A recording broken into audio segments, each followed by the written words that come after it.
はい、こんにちは。クリス・イングランドです。また、召喚動画をお作りさせていただきます。で、今回は、危ないお宝対決のバナーに召喚を見させていただきます。で、また、予告状もよし、怪盗マスクもよし、で、サイドの方もよしとして始めましょう。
The session very promisingly with a 4-star special Sigurd. This one did have plus attack, and I unfortunately do not remember the Bane that he had, but it doesn't really matter because now my Sigurd is +5. So, one question that I ask myself, as well as some other people, what voice actors do you want to see in Fae?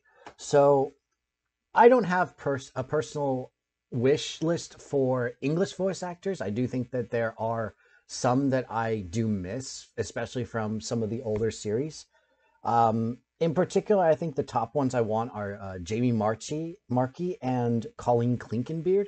So that way, you can actively complete a team of panty and stocking with garter belt with, I believe Mila is Monica Rial, and then whatever role you want Jeremy Lay to do. Probably the best one is to try and take some options that are mythics or like legendary heroes or mythic heroes, and that would be the best option. But for probably some of the other ones, I do have a very fond memory of watching Super Gals when I was about 13 or 14. And that was probably the first ever anime that I actively tried not only watching, but I tried completing to watch. So personal wants for me are Greg Ayers. He did Yuya Aso, or second place, and then Alison Sumrall. So she did Mami Honda in that original series. I do actually have a much bigger list for Japanese voice actors. So I'm going to start with Kujira, so Orochimaru in Naruto. And this would have actually been, I feel like this would have been a better choice for Hilda for genealogy over Yuko Sanpei. There's also, I'm going to go with another. So she also did Otose from Gintama. So linking Gintama is Daisuke Sakiguchi, so Shinpachi. So that, in other words, that would finish off the three main characters for the Yorozuya. We also have Fumihiko Tachiki.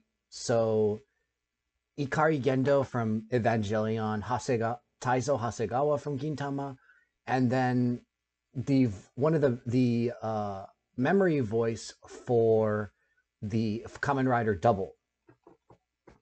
Probably one of my biggest wants is Yuki Ono, who does Toma Akagi from TMS, but the bigger one is the Shogun Tokugawa Shigeshige So the constant shoguns have traditionally worn tidy whities role. So that would, and also that would finish off the SS adventure. So Toma would be shogun. We have Levitane as Kagura. We have Marcia as Seita, and then we have, of course, the great Tomokazu Sugita as using Crom on that one.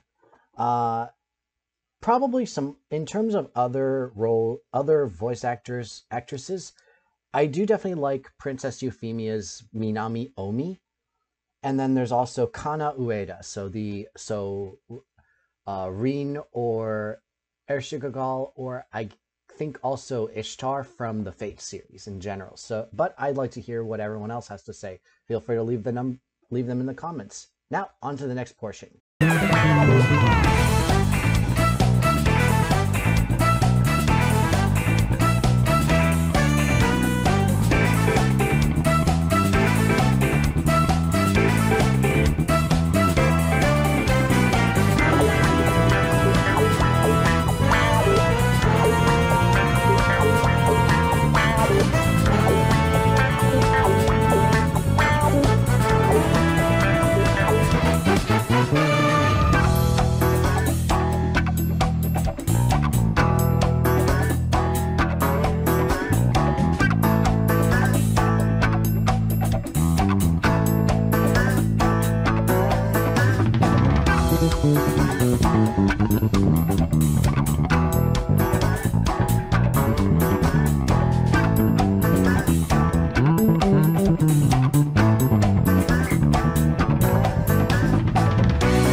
Well, we ended our heist very beautifully, pulling two 5-star focuses in the same circle at the very end.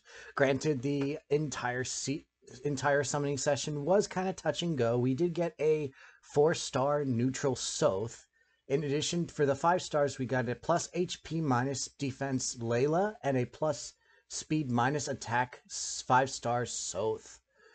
In addition, we also, as of course, we sparked for the duo. So the only thief to elude our grasp is Kath.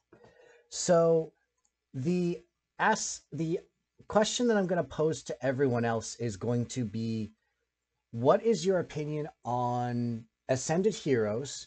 And then continuing on that kind of thought, with Echoes having so few new characters that they can use for banners, what do you think IS will do in the future with Ascended Heroes? So, in my personal opinion, I do agree with Prudy when she got onto the rant with Ascended Celica that it didn't feel like she was ascending to anything. There was no real advancement in any of her personality, in her goals. It just felt like they were reusing something that they already had. I do think that in general, the total of those heroes is starting to get to the point where they are really focusing more on the kits rather than the actual story. And while that is a nice thing for Ascended Heroes in general, it does mean that Ascended Heroes could mean anything at this point. So when we started out, we got Fjorm, Lejern, we had Joshua, Idun, Marita. All of them advanced somehow in their stories. In Marita's case, probably the best example in terms of continuity, she actively learned her own version of Astra from the advice that Shanam gave her. For Idun, this is her future form when she's finally released from being the Dark Dragon and back to being the Divine Dragon. Fjorm and Lejern both have the blessing of their gods. Joshua is now the king of Jahana. But when you get to like Ishtar and to an extent Ishtar, but mostly Celica at this point, you realistically realize that they're starting to lose interest in trying to figure out how to ascend the characters' personalities, and we're just getting extended kits. I believe that Phaeologies mentioned that Ishtar was one of his top 5 worst units. I don't think it was that she was that bad. I think it's just that she didn't really stand out in terms of ability. She didn't have anything new to her kit, and she didn't have the only thing that her weapon afforded her was a conditional brave effect. Celica, on the other hand, has a much better kit, but story-wise, she's missing some stuff. So, referring to Echoes, since we only have about we have 4 units that are currently not in the actual pool: Jesse, Dean, Noma, and Myson, with an extended app option for Rudolph or maybe Renea to be actual enemy characters recruitable. So like a fallen Renea. We are definitely losing ground for that one. I'll probably make a separate video detailing what I think they could do, but probably what they might need to do is either reduce the amount of new characters that they actually do, so they could do multiple Ascendeds in the same banner. They could do a full Ascended banner, would actually be very surprising that they haven't made at this point. But that's the end of the summoning session, and thank you very much for listening and watching, and I will see you in the next videos.